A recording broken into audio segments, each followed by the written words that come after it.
a real small monologue. It ain't nothing big, but I'm gonna leave it right here. So most fathers know how to talk. Fewer know how to teach, and even fewer stop to ask, are they actually learning from me or am I just filling space? Tonight, we're digging into the hard truth. If we want to pass down legacy, we've got to move from talking to teaching, from noise to influence, because wisdom is more than words, it's action wrapped in consistency. And I would say mindset has a whole lot to do with that as well. So with that being said, coach, as we do all the time, we're going to start off with a definition, and the definition for the day is just teaching. So teaching, to kind of give a baseline for the conversation as we move forward, teaching is intentional, interactive, and focused on growth. Talking is one-sided, often passive, and sometimes just noise. Teaching leaves a mark, talking often fades. Thoughts, comments, questions, concerns about this definition? No, I like that definition. I know that as someone reading this, you can see some like one word here or there, to where you can be like, oh, well, maybe, could be, possibly. But I think this definition is based upon what I would tend to call the ideal teaching environment. Some things that you're teaching, depending upon what you're teaching, it doesn't necessarily have to be interactive, right? Um, but the only reason in some cases it's not interactive because the person that you're teaching know absolutely nothing about what you're teaching. So they're like a Mm. blank slate and they're just absorbing it all. So I'm only using that as an example if somebody's looking at this definition and say, well, I don't necessarily agree with the interactive. This definition here highlights the ideal teaching environment. Okay, I like the fact that you said ideal, because I believe too is I believe that as well. Ideal, best case scenario.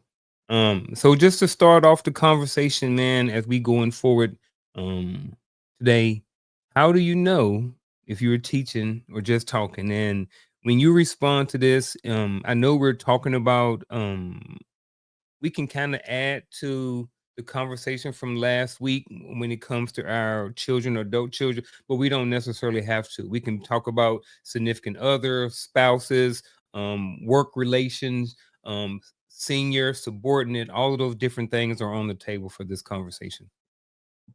Yeah. So first of all, that conversation I believe was 2 weeks ago, Yeah, 2 weeks. if I recall correctly. Um, but to this question, how do you know if you're teaching or just talking?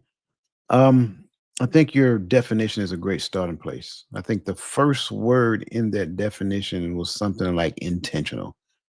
Teachers are extremely intentional about what it is that they're doing. Now, I think another part to it as well is that there has to be a student. And so I could be teaching, but if there is no student, then I'm just talking. Even if the person that I'm talking to does not recognize that there are a student in that particular moment. There's an old saying that goes along with this. When the student is ready, the teachers appear. Not that when the teacher is ready, the student would appear. So when we look at it from that perspective, in order for the teacher to be a teacher to that person, the student has to be ready, right? Because now that gets us into the ideal teaching environment. So now we're having interaction, right? We're going back and forth. I'm sharing some information and listening to what they're saying in response to see if there's that understanding. Going back 2 weeks ago on a Friday night, we talked about communication, right? And we talked about encoding and decoding. If I'm the teacher, I am encoding a message that I am sending to the student. The student has a responsibility to decode. That's that feedback loop that I'm looking for. It's pointless if the student is not giving me any feedback so that I can understand whether they're grasping what I'm sharing with them. And then I just keep going. So now, not only did I maybe possibly confuse them in the beginning, but they're going to continue to be confused because I'm still stockpiling on top of the stuff that I gave them in the beginning. So I think the knowing piece um, is part of being confident in what you're teaching. And the other side of it is like the student has to be ready to receive the information that you're teaching. Mm. All right. So I think I understand all of that. And I don't know if I think I agree with you, but I think I want to add something else onto that. Um, I think what you're saying in not so many words is that you can't be a teacher if there is no student. Okay. So if I got my sons and I'm yelling at them and I'm screaming at them and I'm telling them, man, I told y'all you need to clean up this room because you're gonna own your own house one day and you're gonna want to keep it clean. You need to do this because you need to do that. You know what I mean? But if they haven't accepted their place as my student, even though they're my son, then I'm not really teaching. Is that what you was kind of saying?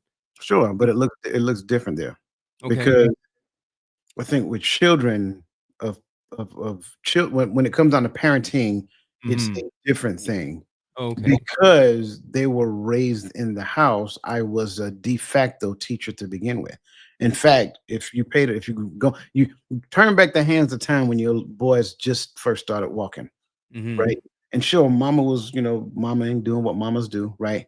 But it's like wherever daddy go, that little boy wanted to follow, right? Hmm. Because you look like him, he's like, okay, that's my teacher. And he will follow you and want to be around you. You leave, daddy, where you going? Can I go? So Yeah. that's him being 100% a sponge at that particular point in time. But I'm sure you remember me mentioning this in the past. Children hit gates. And if we miss those gates, we start losing their attention. I think a lot of parents sometimes get into the space to where they recognize that their child is a teenager, but they want that child's attention just like they had it back when that child was a little young, in their younger stages. But no, that you have to recognize and appreciate they're now practicing the things that you taught them all those years leading up to that point. So your window of teaching went from that to this. So Yeah. now the question is, what is the quality of the message that I'm giving them in this moment?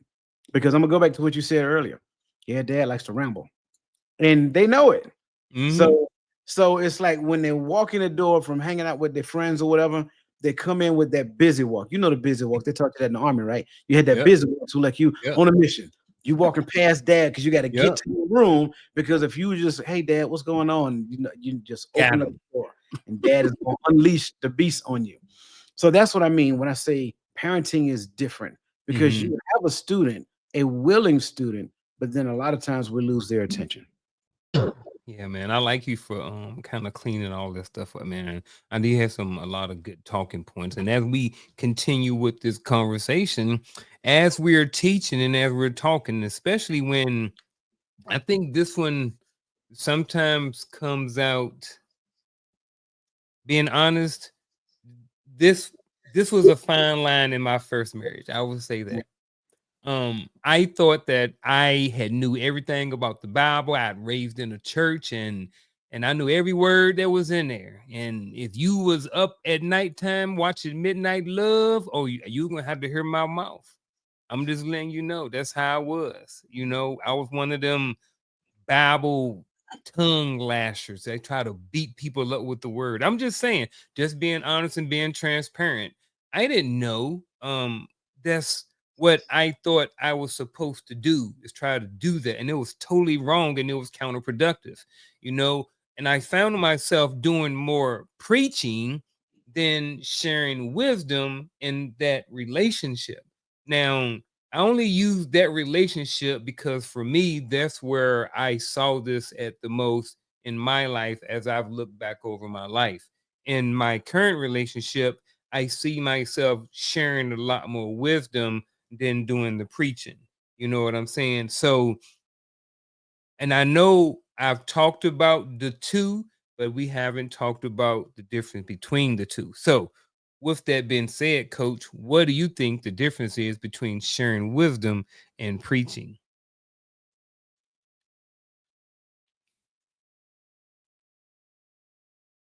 Hold on, you muted. My bad. Sorry about that. All right, you good. I love this question, by the way. One word, and then I'll expound on it. It's focus.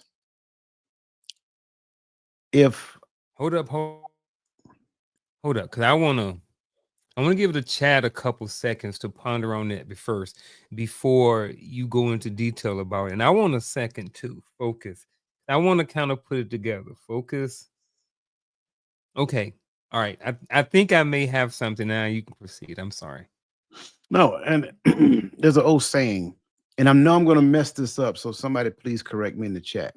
There's an old saying that says, "A fool speaks because he has something to say, but a wise man speaks when he has something to say."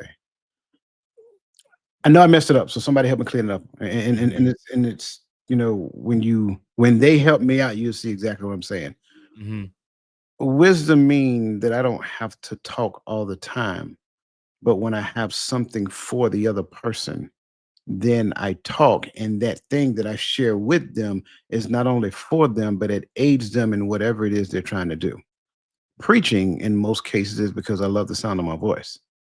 And so because I'm enamored by the sound of my voice, I just keep talking over and over and over and over and over again. And then a lot of times I become repetitive in what I'm actually saying because again, I want to make sure I'm hammering it home. Well, you heard me the first time. You got two ears you can hear, right? So you heard me the first time. So I think when I recognize that wisdom allows me to focus on the other person and preaching, I'm mostly focused on me because I think that what I have to say is more profound. So I'm just going to keep saying it over and over again because I'm looking for the oohs and the ahs and how it was in the church. I'm preaching better than y'all, amen, and stuff like that.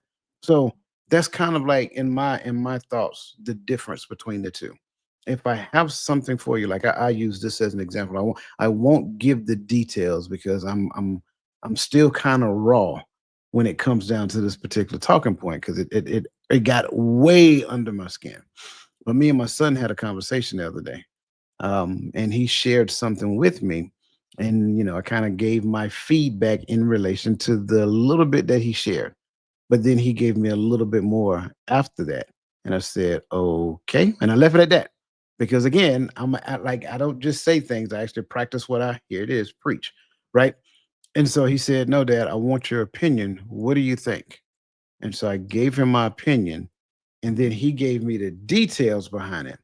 And once he gave me the details behind it, I said, "Oh man." He said, "No, go ahead and say it." And I was like, in my mind at this point, because I'm talking to a 20-year-old man, and I know that what he is about to embark on is not good, even though it's with a particular person of interest, right? Not good. And I'm being vague intentionally because I don't want to offend him with this, right? If just in case he look at the show. So he said, "Give me your thoughts. I need you to give me your thoughts." I'm like, okay. So then when I gave him my thoughts, it wasn't how I felt about it. It was what I knew about it. And I compared what he shared with me to what is more right when it comes down to negotiations. Because believe it or not, there's a law of negotiation. And I'll share it real quick.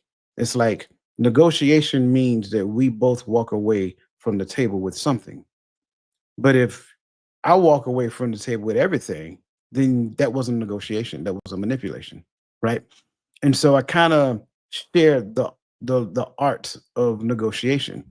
You're gonna get the terms, then I get the money. But if you get the money, then I get the terms. And that's kind of like it has to be a balance in there. And if it's not, it doesn't work itself out. Well, in my opinion, I think that was an act of wisdom. Why? Because that information that he got in that particular moment, even though he could use it right then and there, he can literally use that for the rest of his life. And so preaching, on the other hand, would have been like, "Well, it's not a good idea to do this because at the end of the day, you don't know what the outcome is going to be, and at the out, and it's just not wise, son. It's just not a good idea." And I don't believe. I remember back in 1985, when I ran up against a situation, and this is how I viewed it, and this is what happened with me. He didn't ask you about you. He asked you about his current situation right then and right now. And I think that's the difference between wisdom and preaching. Wisdom focuses on them and help them in the spaces that they are in. Preaching, well, I like the sound of my voice. So I'm gonna keep on talking. I'm about to throw my mom under the bus. Harley Jordan, if you out there, I know you are. All right, so I would say this. I'm just going back. So as you were talking, as you were Wait, finishing wait, up, wait, I wait, started. wait, wait a minute. I gotta say this. With Charlotte Jordan, I was set up. I just want to say that. No, yeah, coach don't know nothing about this, right? So I may or may not say it. I may throw you on the bus. I don't know. It may not be throwing you on the bus. I would say this. As you were ending up, I started thinking about, as I was growing up, did I get more teaching? I mean, I get more preaching, or did I get more wisdom? And not just from my parents, but uncles and grandparents and everybody. I think I think I'm now Charlotte Jordan, I think may have gotten a lot more. I think she was a lot preachier. I think I got a lot of preaching growing up from Charlotte Ann. I got a lot of wisdom from my dad. Now, as I started to look back and get older, I still did get a lot of wisdom from my mom. I just recognize it more in my dad than my mom. I remember my dad would say, little small things like I've told you my dad was on drugs, right? So my dad, I remember one time it told me something like he was like, man, don't ever do drugs. He said, man, because it only take one hit and you could be out of here. You could be hooked for the rest of your life. And I was like, I don't want that. So he didn't give me a whole spiel about his life and his usage and stuff like this. It was that one simple thing, that wisdom, bro. You don't ever want to be on this stuff. So, and I do remember my mama telling me stuff. I remember she jacking me up on the wall when I was 13 years old, and she tell me, don't ever forget where you came from. So, I remember those things, which that's wisdom too. What she taught me then too. So, I was just thinking about growing up, kind of how much wisdom, kind of comparing how much wisdom and preaching I got growing up from everybody. Sometimes when I look out there, it seems like a lot of people got some preaching, but I don't know, man. What do you think your experiences has been in the past? Because I remember you said you had the Uncle Brigade. I think it's all wisdom. So at a certain point, when you're Okay. growing up, right? Hmm. Simply because in most cases, especially as we're literally growing up, you're a blank Hmm. slate. So Yeah. every bit of information that you get is wisdom. At a certain point, when you get to the point where you're hearing the same things over and over and over and over and over again, same thing you heard last year, the year before last, so forth and so on. Now it gets into preaching. But the only reason it gets into preaching is because you taught me this already, right? Not only did you teach, Mm. you taught me how to apply it. You also, we may have had conversations about me trying to apply it and it didn't necessarily work out the way I thought it would. And then, you may have asked me a question like, okay, cool. So this is what you did. This was the outcome, but you was expecting the outcome to be over here. So what do you think the difference in between the current outcome you have and the outcome that you desire? See, that's a Mm. that's a conversation that's wise because Yeah. now you're drawing me into the decision making cycle to understand that there's something that I did that was wrong. It wasn't the lesson, it was my decision in the lesson. And so I will I think at a certain point as a child, all of it is wise. And then when Hmm. you get a little older, the repetition of the same lessons now it's becoming more preaching. And again, a lot of times we call it preaching because it's stuff that we're hearing and mama, dad, mama, I got it. I got it. I got it. I got it. I got it. I got it. Oh my And then God. what we say? Oh Well, my why you ain't doing it then? right, exactly. And you wipe your oh my goodness, dad, don't go downstairs, man. Mama acting crazy. Daddy acting up. Whatever you do, avoid them. If you gotta go to bed, if you gotta go to the kitchen, you might want to starve yourself until midnight. I'm trying to tell you. Oh man, that's funny stuff, man. Hey man, so far, man, we've been rolling. We only got like 2 questions done, and we almost hit 30 minutes. So, but since the audience is here and I know they participating. I know they probably getting on me about Charlotte Ann and stuff like that. They probably got me. So, but I got something for them too, for us, for everybody. This is a question for coaches and the audience, and and I understand that not everybody may not have had a father, and I get that. So, maybe your dad, I mean, your mom or an uncle or your grandfather or somebody else like that. So, what did somebody, but specifically us, what did your dad teach you without saying a word. He didn't have to say it. It was just a lesson, something that you picked up along the way without them never having to say a word. Yeah. Um, I'm not gonna lie. When I first seen this question, I was like, "Ooh, we." Uh-huh. Uh, this is a good question, and Uh-huh. I'm gonna be 100% transparent. My initial thought was absolutely nothing. Mm. That was my initial thought. But then when I thought about it, I was like, "Well, that's not true," because I learned a lot of what not to do. And again, for most who don't know, my mother and my dad separated when I was 3 years old. And, there was like a year where I would see him because he was in the States. He was in the army. There was a year I would see him where he was in the States, and may have been 2 or 3 years where I didn't see him because he was in Germany. And so I didn't really get a whole lot of life lessons. It was always excitement to see him. Um, but not a lot of sit down conversations to where, let me share this with you because I think this will help you. At least none that I can remember at this point in time. I won't say that they didn't happen, because there were times we would sit down in the living room when I go visit him, just he and I, watching TV, and he'll say a few things here and there, and I'm like, okay, cool. But there's always a lesson that can be learned, and sometimes the loudest lessons are the lessons that did not have words. And in the midst of that, a lot of those lessons aren't necessarily, um, lessons that they intended to teach. I say it that way. So there was a lot that I was l- that I learned from him, um, a lot in the realm of what not to do. But then by that same token, today it's a different conversation. It's a different person, different talks that we have. Because we spend now when we get on the phone and talk, we talk about the Bible. And a lot of it is more so of not so much as lessons, but more so of just conversations, based upon the Bible. Because mm, um, it was a struggle from him, initially. But then now I think he's embraced the fact that we can have those conversations. And so if I can name a thing, particularly at the age of 70 years old, to be able to get on the phone and have an equilateral conversation with your son is an awesome thing. I think that's huge, right? But in my younger years, I would have said absolutely nothing. That's something me and I know the chat probably appreciate that transparency. I would say for me, it is kind of how to love. You know what I mean? I saw my dad, I know, the Bible talks about love and different things like that, and there's scripture after scripture that depicts it in stories and fables and all those different things. But sometimes having that visual representation is something that sticks. You know what I mean? And especially if you know I don't read a lot of books. I mean, do art. I do audiobooks. I still get the information in, and I would rather watch the movie than watch the book.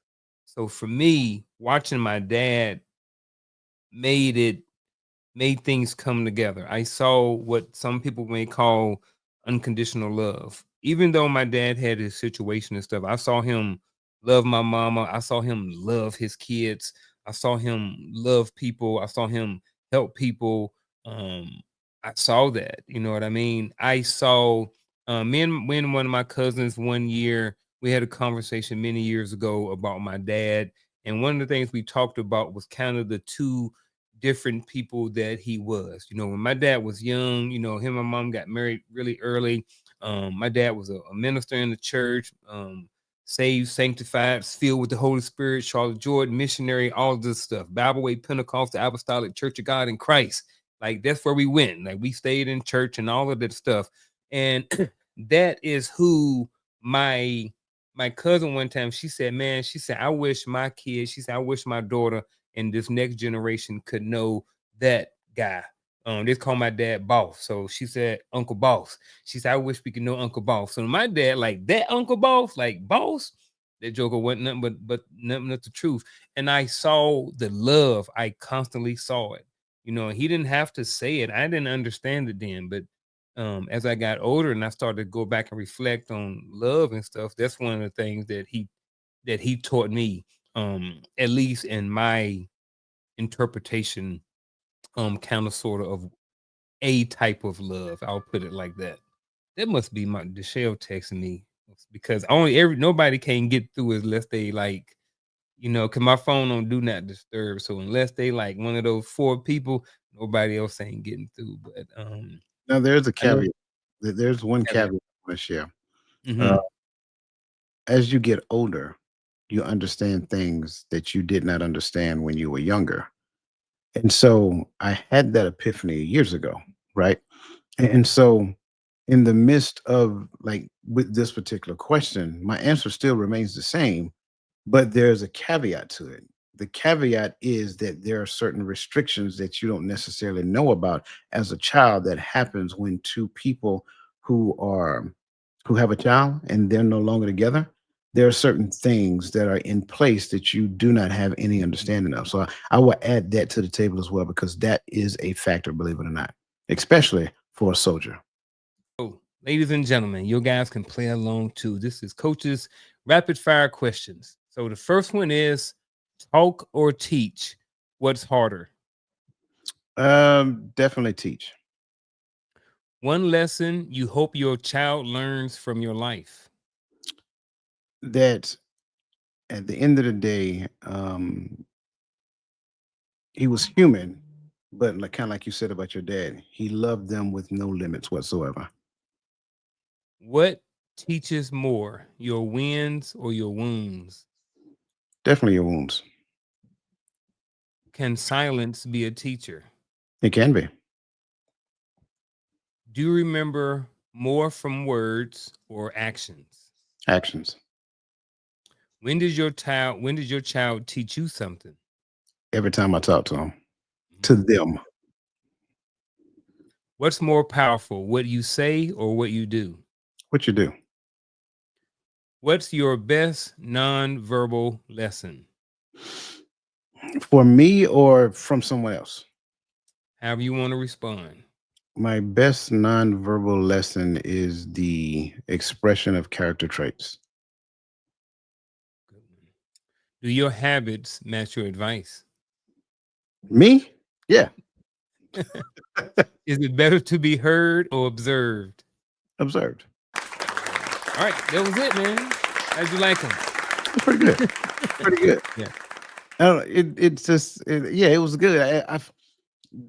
I think this one was a little easier than the last one. I don't I know. think so. Yeah, maybe it's my perception. I don't know. Yeah, and Yeah, then you kind of knew what to expect this time too, that's true based too. off based off the last one. So Yeah. yeah, man, I like those. Um, we're gonna do one more question. We're gonna go to a would you rather. Um, how do you stay relevant without being overbearing? And I know I will say this. I know you talked about those, I don't know, you use a different word, but like those time points or those changes in your kids' life as they're growing up and you can miss them, and I think this is where this question comes in. How do you stay relevant without being overbearing?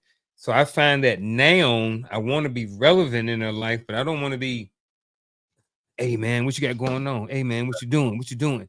Texting all the time. But they got their own lives. Yeah. You know what I'm saying? But I want to be involved. But you know what I'm saying? So how do you stay relevant without being overbearing? Remember that you're Robin and not Batman. I kind of talked about this previously. I think this very similar question would have came up 2 weeks ago. They're adults. Allow them to make their own decisions. Allow them to make their own mistakes. When they ask you for advice, be willing to give it. Make sure that the advice that you give them is to such a degree that it can propel them beyond you. Which means that your advice that you give them incorporates the lessons that you learn in life. So we have to remain humble throughout the entirety of this process. Being relevant is good, but I can't force the relevancy on them. It has to be relevant when they need me to be relevant, not just because I want to be relevant. And that kind of goes back to the whole conversation about wisdom and preaching, right? Who's the focus? The focus is always on them. Well, if the focus is on them, then that means that I have to allow the space to be there so that I don't look like that fool versus the wise man, right? And that was the saying that I was saying. I looked it up. I ain't gonna lie. Wise men speak when they have something to say. Fools speak because because they have to say something, right? So that overbearing person is the one that have to say something, but the wise man speaks because they have something to say, and that something is beneficial to them always, but it's not all the time. Like you said, the focus part. Like I want to, like when we say I want to stay relevant in my son's life, that's me. That's self-focused. You know what I'm saying? Now, the reasons why I think are good, but they're still self-focused. I want to be relevant in their life because I want to be the one who teach them these lessons. I want to be the one who give them these things. But they got cousins and families and uncles and friends and mentors and bosses and NCOs. All my sons in the military, so they all got NCO. They all can reach out and touch a sergeant major right now. You know what I'm saying? So I like what you said about that part about, you brought the focus piece back, staying relevant, that's focused on kind of us. But um I think part of that is, I think for me, I think I want to be able to remain and have the relationship there. You know what I'm saying? So I think if the relationship's there, they will reach out. They will say, you know, they will want to be part of your life as well. You know what I mean? And then you won't necessarily have to be overbearing because they want to be part of your life as well. So Yeah. And that kind of goes back to what I was saying previously about the attention, right? mhm. When they were young, I got all the attention because I was their provider. I was the one that Yep. did this for them and did that for them. And then they got very accustomed to that. And as they got older, it was like mom, dad, mom, dad, mom, dad, mom, dad. But then when they turned to teenagers, it's like less mom, dad, only when they need something, right? Mom, dad, Mhm. get $20. Can I get some money? Can I borrow a car? All of that stuff. But it's like now they're grown. They don't really You don't really hear mom, dad every day, but you still want the mom, dad, even if it's can I get $20, right? You Mhm. want that now to where when back That's then, you're like, crazy. every time you come to me, all you come to me for is money. Now, as an adult, like they can come to you for money, you be like, okay, come on by the house. Yeah. You're gonna give them the money because they're coming by the house. But Yeah. you wanted them to come by the house. They wanted the money. So that was your interpretation of negotiating, right? I get the terms, you get the money, right? So that's what it Uh-huh. and at some point you get to the point of realizing that wait, that ain't right. That ain't right. Like if I wasn't here, then how would you get the money? Mhm. So what lesson am I preventing you from learning right now by being that person that every time you come by the house, you want me to put gas in your car or something of that nature? Mhm. Why can't we just come by and you sit down and we talk? Because see, that's what relevant look like to us. To them, Mhm. because you got to remember, we used to be them now. Yeah. To them, not so much. Like Yeah. they work in another state and they come home and visit. They got to go see some friends. They got to go see the cousins and all that other great stuff. And so they come to the house, and they're to the house about an hour, hour and a half, maybe 2 hours. And they're, all right, I gotta go and meet such and such and blah blah blah blah blah. And I'm like, man, I ain't seen you since like last year, and you only been here for 2 hours, and so your feelings is hurt. But again, like you said, that's all focused on me instead of appreciating the fact that what, I got to spend the last 2 hours with my kids, and it was pretty doggone awesome. Man, that was me like last week. Them jokers came in. Well, one came in, and then next thing you know, a couple of days later, Ian was like, Quasi be home. So then Quasi came home, and then I hung out with Quasi a little bit, and Ian. But then next thing you know, Ian left. Like I think 4th of July, he left out. I ain't see him the 4th. I ain't see Ian for 2 days. He ain't come back. He was gone. So he the 20-year-old. The 23-year-old, he stayed here most of the whole time. He had another homeboy that went in the military with him. They went off for a little bit, but he came back and stuff. But the 20-year-old, I think he was here about 7, 8 days. I think 3 or 4 days. I think he was here half the time. So, but yeah, so to your point. But my feelings hurt a little bit too. The last, I'm like, man, this joker ain't came by here. But I'm just like, man, this joker. I mean, why he want? He don't want to hang up in the house with me. You know what I'm saying? So he out with his boys, and they on that Don Julio and girls. All the stuff they do at 21 years old. Right. You just So got to remember that was you at one point in time, it was. and that kind of helps you to level out your emotions and how you feel in relation to Yeah. that. Yeah. I used to come in, go see Charlotte Ann, and yeah, I dropped my son off. Dude, I was gone. I got a Boy, baby. she got on me one time though. I ain't gonna never forget that. I'll give her some transparency to kind of make up for earlier. So I was out there. I was not doing what I was supposed to do. And Charlotte Ann was like, Junior. She called me Junior. Call me Junior. She said, Junior, because I used to come in, drop my son off, and I'd be out. She said, you're wrong, and you stop doing what you're doing. I was out. I still left. But I never did forget that. And even in that situation, that was wisdom that she gave me. She knew that what I was out there I was up to no good. Now, she didn't know specifically what I was doing, but she probably had a good idea because we had that conversation in term back in the day. Ain't nothing open after 12 o'clock except for IHOP and something else. You know what I'm saying? So she knew that I was out there and I wasn't up to no good. And to this day, I remember, she in the chat, she in Ferncliff Apartments. I remember exactly when it was at nighttime. I remember her telling me that. You know what I'm Yeah. saying? So I remember getting a bunch of wisdom from my mom too, even as an adult child.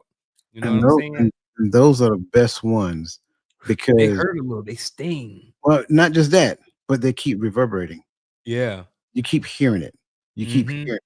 Next Yep. thing you know, you're driving back home. This 7-hour drive I got to make, and I'm Yeah. hearing the voice in the back of my head. And now it's like, man, you know what? She right. Why Yep. why am I doing that? You know what I'm saying? Yep. Why do I do that? And so it's like, yeah, you start to you start to restructure your values at that point. Mm-hmm. That's what wisdom does. Yeah. Yeah. It's the accountability piece, brother. Yes, sir. Oh, yeah. We ain't got about 3 questions. Shout out to Miss Charlotte Ann. That's what Shout I'm out talking. to Miss Charlotte Ann. Stand firm on the Um, truth. she did Charlotte ain't play. She ain't big as nothing. I think she might be 5'1", 5 foot. That's all right. She's 5 foot, and I got a 4'11" sister too. A I'm seven, taller than all of them. I'm 5'6", brother. 7'2". Hey, 7'2" in wisdom though. She is. She is. She is.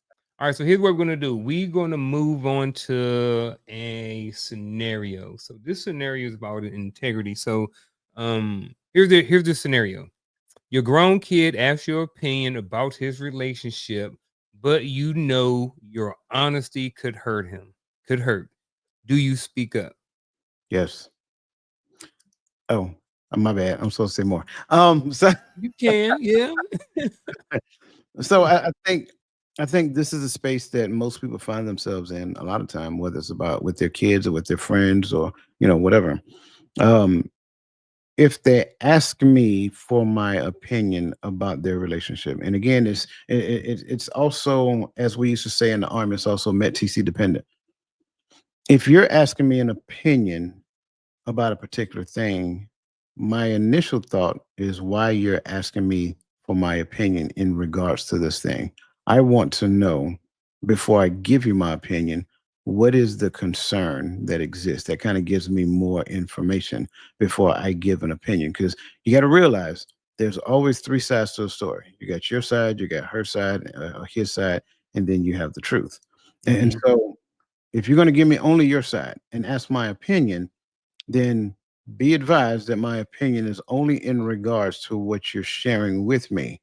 However, my opinion might change if I hear her or his side of the story in relation to your side. So, do you speak up? Yes, because my opinion, hopefully, and now I can only speak for me, my opinion will be based on the truth, not my past experience. Only if my past experience add more detail as to the truth itself.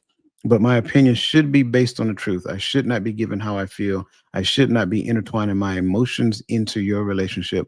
None of those things should be there. It should only be me listening and me responding with wise information that will help you make a better decision.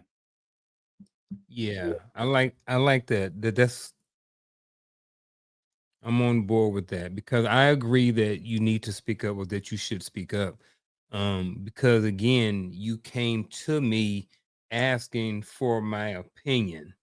Now I can't really focus, I can't control if you're hurt by that. That's on you.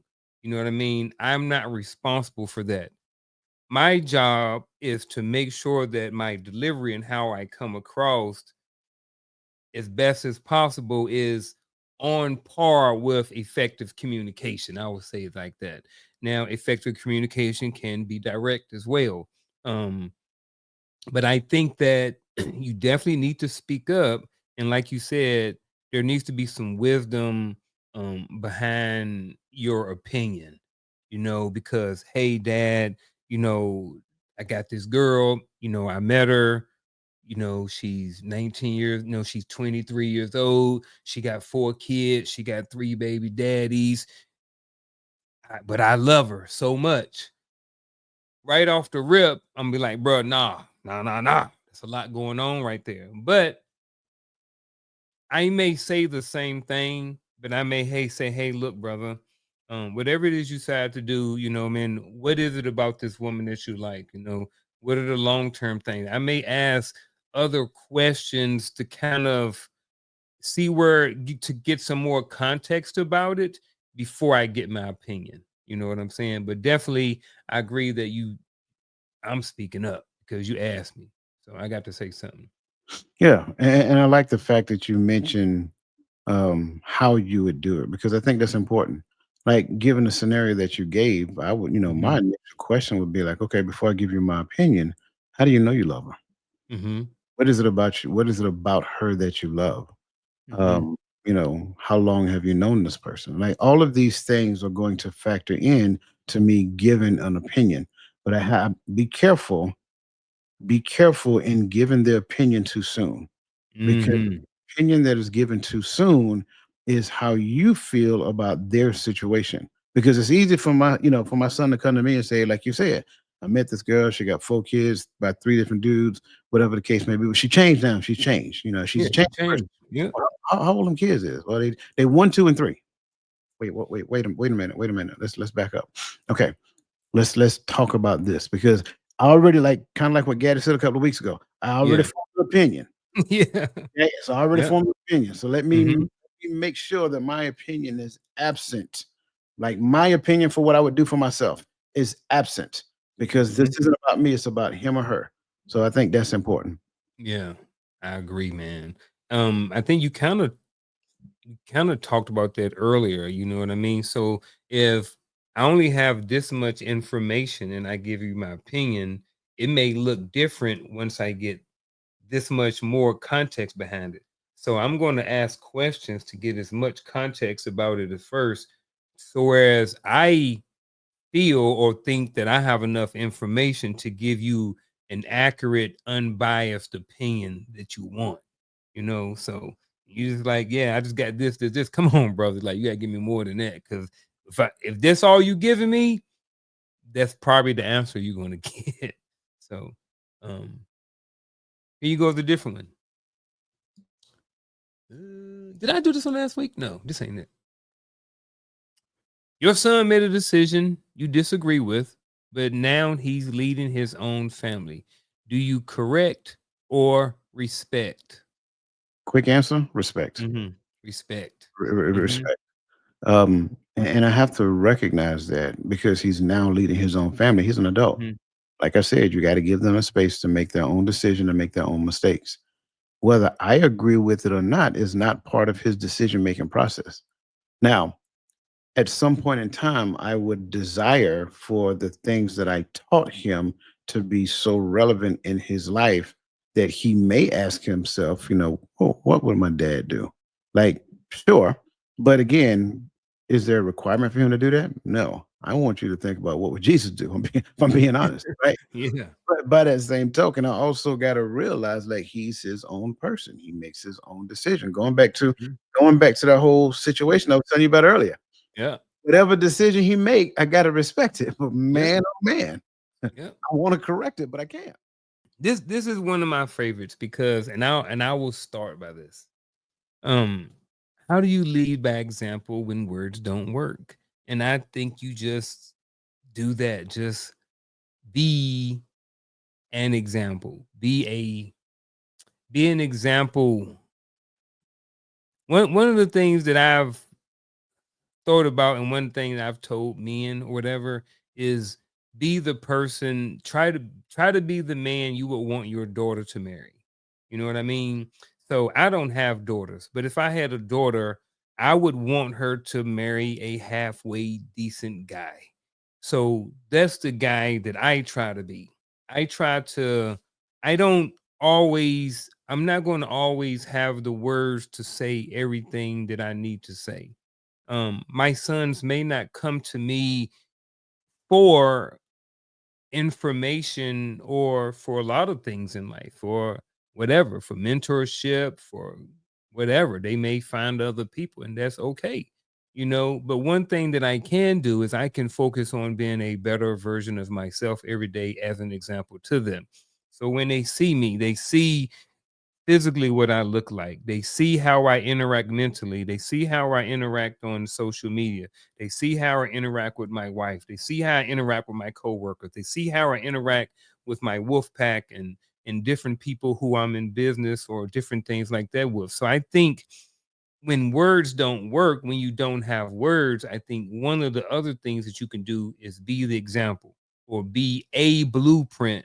You know what I mean? I'm not saying that every man out there should necessarily desire for their child, their son to be like them, or that every son wants to be like their dad or anything like that. But what I am saying is that if nothing else, I think that we can be an example of what right looks like. So for me, my response to this or to this question would be is be that example, a good example.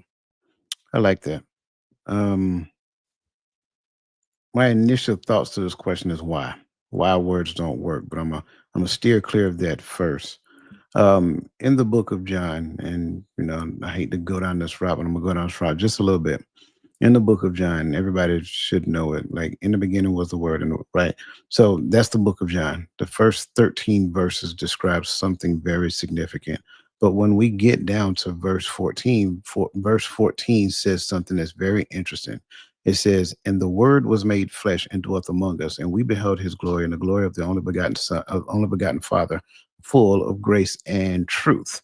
So the word was made flesh. So, how do you lead by example? By allowing the word to be made flesh in you so that you can dwell among them that should have been during their adolescent years. I think it's an honorable thing for a child to want to be like their father, for a son to want to be like their father. I think it's a beautiful thing for a daughter to want to be like her mother. But a lot of times that doesn't happen because the word never became flesh in them. And when they dwelt among the children seen things that they did not like, and they tried to pattern their life so that they did not experience those things. So I lead by example by allowing the word to become flesh for me so that my words matter to them.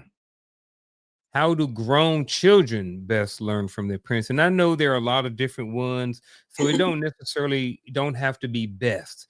So if Mhm. you want to change it to, a way or a couple of ways that children learn best from their parents, that's more than welcome as well. So how do you think grown children best learn from their parents?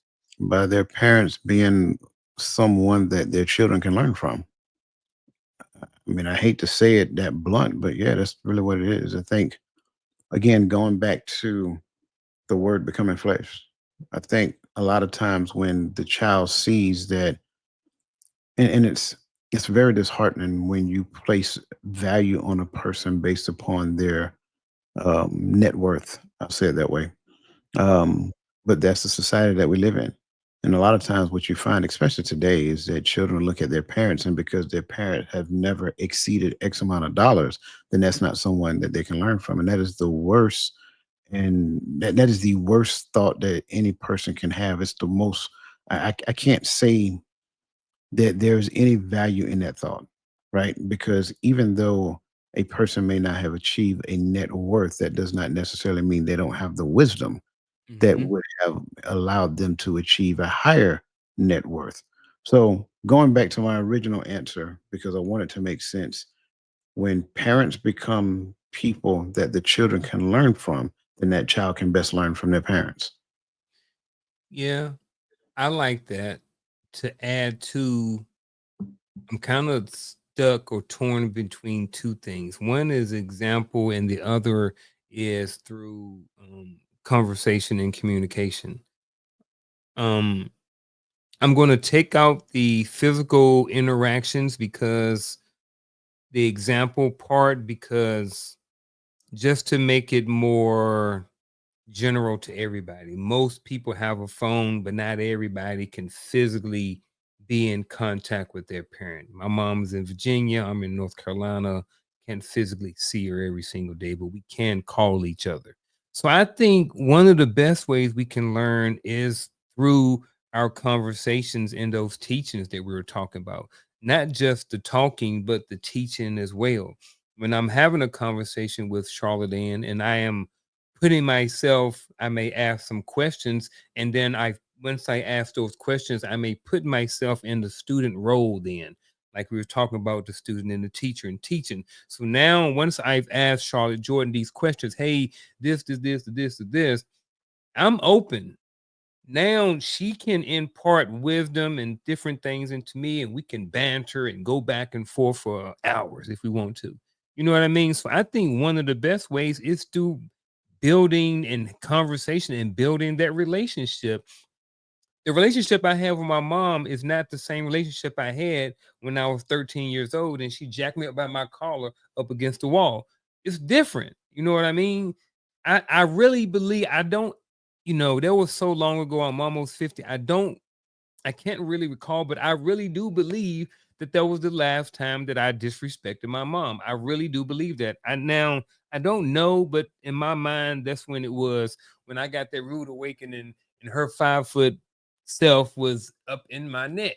You know what I'm saying? Telling me she's still my mama. You know what I'm saying? So we can have those conversations and she can say stuff to me and she can still jack me up under my neck and my collar and tell me certain things, but it's not physical anymore. Junior, you're wrong about this. You shouldn't be doing this.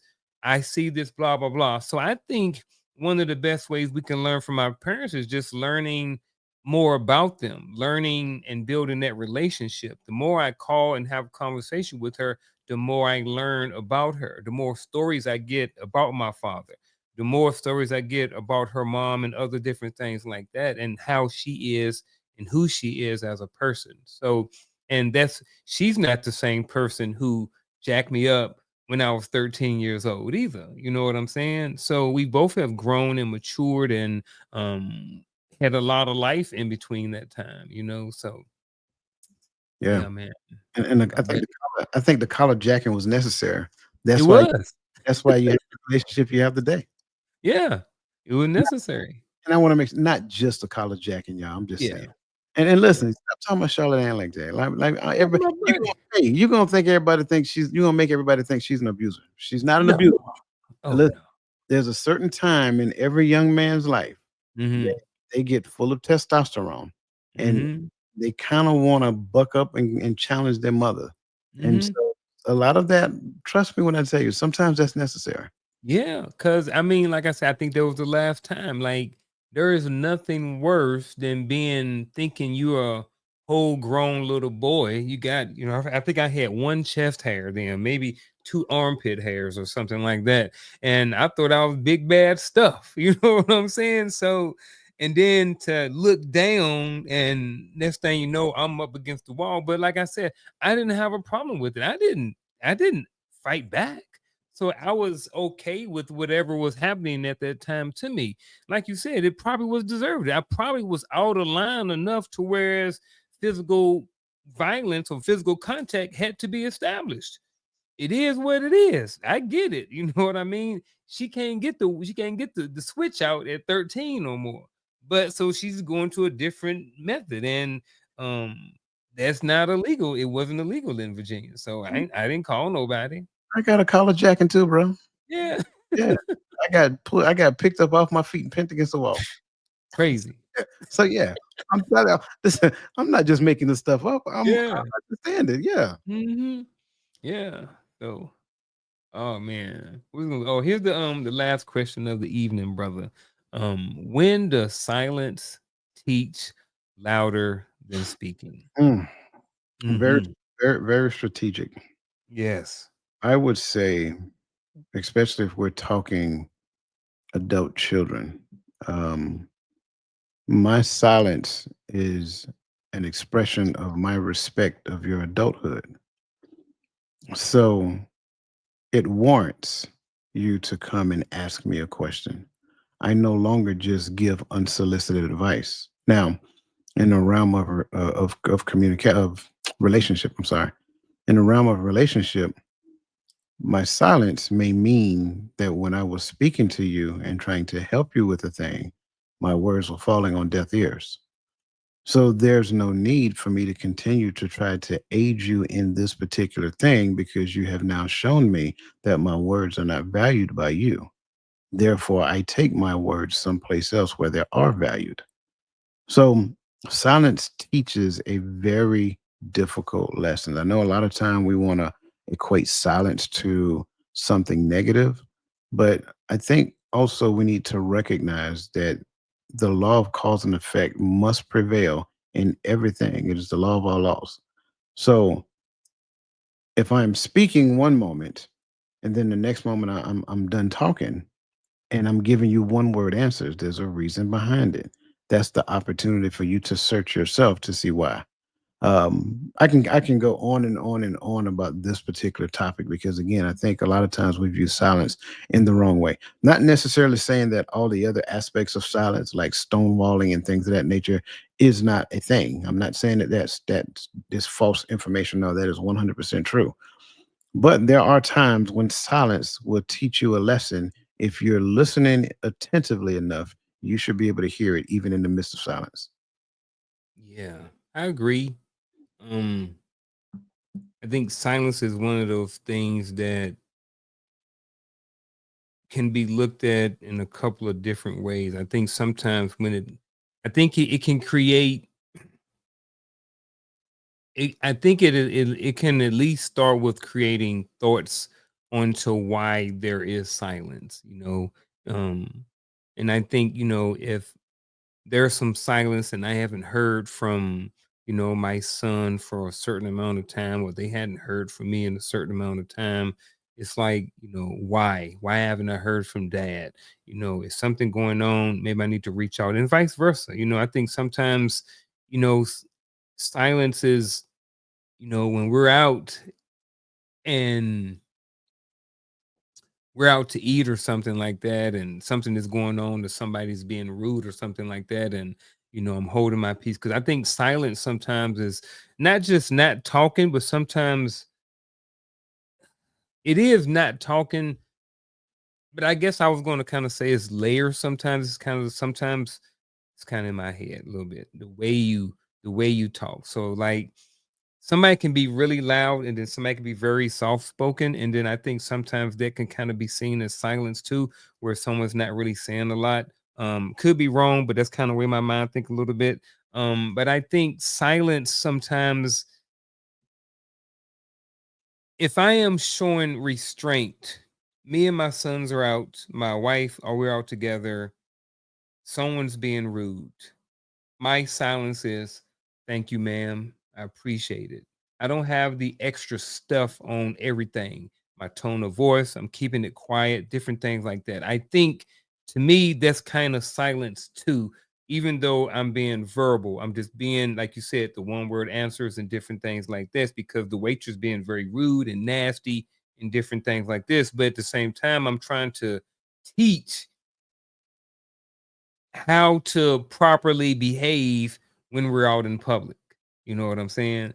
Not flying off at the handle at the waitress. So sometimes, someone may be rude and I may not say anything back, or maybe I will. It all depends on the situation. But I don't know. I just think somehow in my mind, all that kind of made sense. But I don't know, man. What you think?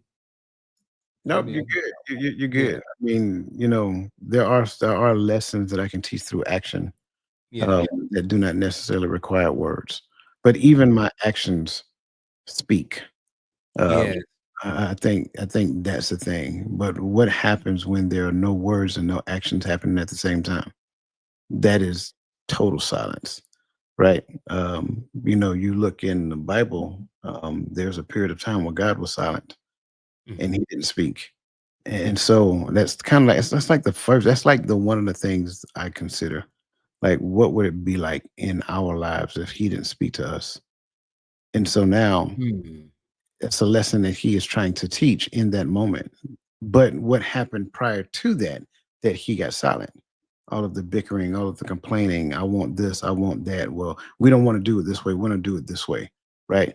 So now, like I said previously, well, my words aren't valued, so I'm gonna be quiet. And so that's why I say I don't think silence is a bad thing. Silence gets a bad rap too many times.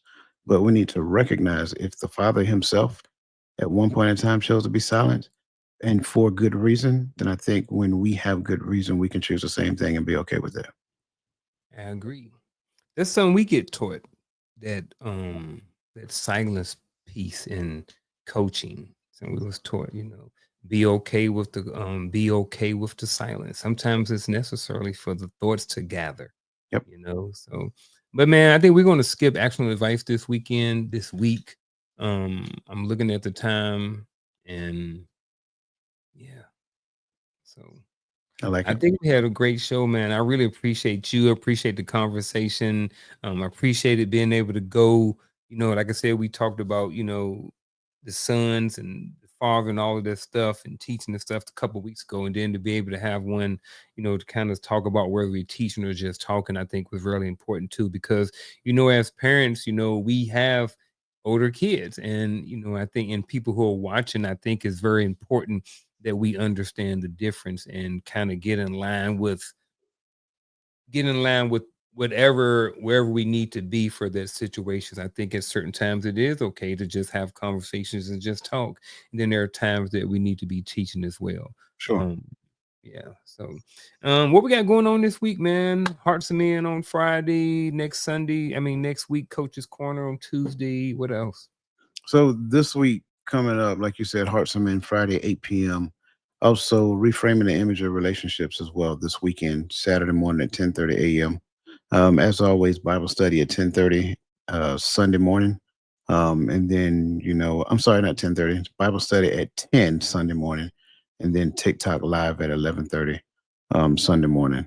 Also, don't forget August 16th. August 16th. If you have not reserved your seat yet, look in the show notes, right? Make sure that you reserve your seat because I'm telling you, it's filling up fast. That part right there. All right, folks, we're going to see y'all for another episode of Coach's Corner next Tuesday, and we are out.